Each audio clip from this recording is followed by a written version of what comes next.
بسم اللہ الرحمن الرحیم۔ السلام علیکم۔ امید ہے آپ سب لوگ ٹھیک ہوں گے اور بہت خوش ہوں گے۔ تو آج ہمارا ٹاپک ہے سورہ کوثر کے حوالے سے۔ آج ہم سورہ کوثر کی فضیلت اور تفسیر کے بارے میں بات کریں گے۔ یہ سورت قرآن پاک کے 30ویں پارے میں پائی جاتی ہے۔ بسم اللہ الرحمن الرحیم۔ انا اعطیناک الکوثر، اے محمد صلی اللہ علیہ وآلہ وسلم، ہم نے تم کو کوثر عطا فرمائی ہے۔ فَصَلِّ لِرَبِّكَ وَانْحَرْ، تو تم اپنے پروردگار کے لیے نماز پڑھو اور قربانی دیا کرو۔ اِنَّ شَانِئَکَ هُوَ الْأَبْتَرُ، اور کچھ شک نہیں کہ تمہارا دشمن ہی بے اولاد رہے گا۔ تو جناب یہ تھی سورہ کوثر اور اس کا ترجمہ۔ اس کی بے شمار فضیلت ہے اور اس کے اتنے فوائد ہیں کہ بیان نہیں کر سکتی میں۔ مطلب اگر آپ چھوٹے بچے کو بھی یہ سورت یاد کرائیں تو اس کو یاد ہو جائے گی آسانی سے، اتنی سمپل اور اتنی ایزی سورت ہے۔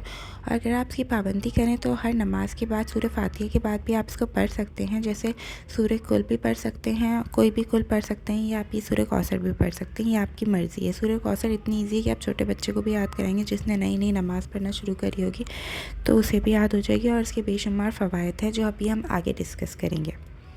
اللہ تعالیٰ نے حضرت محمد صلی اللہ علیہ وآلہ وسلم کو حضرت خدیجہ رضی اللہ تعالیٰ عنہ سے 6 اولادیں عطا فرمائی، 4 بیٹیاں اور 2 بیٹے۔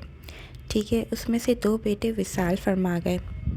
آپ صلی اللہ علیہ وآلہ وسلم کے جب دوسرے بیٹے کا وصال ہوا تو قریش مکہ اور کفار بے شمار خوش ہوئے۔ وہ یہ کہتے تھے کہ اب آپ صلی اللہ علیہ وآلہ وسلم کا نعوذ باللہ کوئی ابتر نہیں ہے، کوئی مطلب اب آپ صلی اللہ علیہ وآلہ وسلم جب تک حیات ہے ان کا نام ہے، اس کے بعد نعوذ باللہ ان کا کوئی نام لینے والا نہیں ہے۔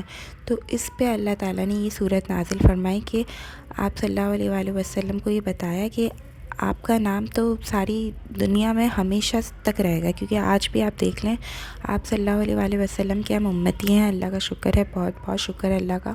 آپ کو اللہ تعالیٰ کا ہر وقت شکر ادا کرنا چاہیے کہ اللہ تعالیٰ نے ہمیں آپ صلی اللہ علیہ وآلہ وسلم کو امتی بنایا اور دین اسلام کی نعمت سے نوازا، اور ان کفار اور قریش کا نام و نشان ختم کر دیا اللہ تعالیٰ نے۔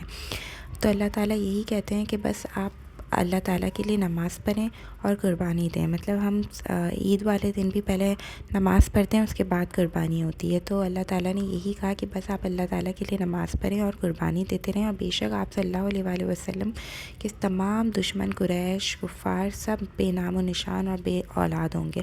مطلب ان کا نام و نشان ہی ختم ہو جائے گا، مطلب ان کی اولادیں بھی ہوں گی تو ان کی اولاد کا بھی نام و نشان ختم ہو جائے گا۔ اور کتنی اولادیں تو ایسی ہیں جنہوں نے دین اسلام کی طرف رجوع کیا اور اللہ تعالیٰ کے اوپر ایمان لے آئے۔ قریش مکہ اور کفار کسی کو مصیبت میں دیکھتے ہیں تو خوش ہوتے ہیں، پر یہ مسلمانوں کا عمل نہیں ہے کہ کسی کو آپ مشکل میں دیکھیں تو خوش ہو۔ نبی کریم صلی اللہ علیہ وآلہ وسلم نے فرمایا اگر تم کسی کو مشکل میں دیکھ کر خوش ہوتے ہو تو اللہ تعالیٰ اسے مشکل سے نکال کر تمہیں مشکل میں ڈال دے گا۔ تو کبھی بھی ہمیں کسی اور کو مشکل میں دیکھ کر خوش نہیں ہونا چاہیے، کیونکہ یہ مسلمان کا عمل ہوتا ہی نہیں ہے۔ یہ عمل صرف قریش مکہ اور کفار کا ہوتا ہے کہ کسی کو مشکل میں دیکھ کر وہ خوش ہوں اور بگلے بجائیں اور ناچیں۔ ہم مسلمان کسی کو تکلیف یا دکھ میں دیکھتے ہیں تو ہمیں خود اذیت محسوس ہوتی ہے، ہمیں ایسا لگتا ہے کہ وہ تکلیف اور دکھ ہم پر گزر رہا ہے۔ اب ہم اس کی فضیلت کے بارے میں بات کرتے ہیں۔ جو شخص سورہ کوثر 300 مرتبہ تنہائی میں پڑھے گا تو وہ انشاءاللہ تعالیٰ اپنے دشمن پر غالب آ جائے گا، مطلب اس کا دشمن اس کا کچھ بھی نہیں بگاڑ سکتے۔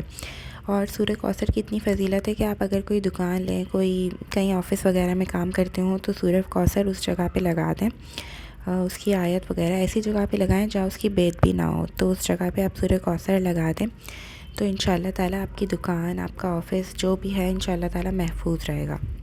سورہ کوثر اتنی چھوٹی سی اور اتنی سمپل سی اور اتنی ایزی اور اتنی خوبصورت آیت ہے کہ آپ چلتے پھرتے بھی پڑھ سکتے ہیں، گھر کے کام کرتے ہوئے، اٹھتے بیٹھتے سوتے جاگتے، مطلب آپ کبھی بھی اتنی چھوٹی سی سورت کو آپ پڑھ سکتے ہیں اگر آپ اپنی عادت بنا لیں اس کو پڑھنے کی۔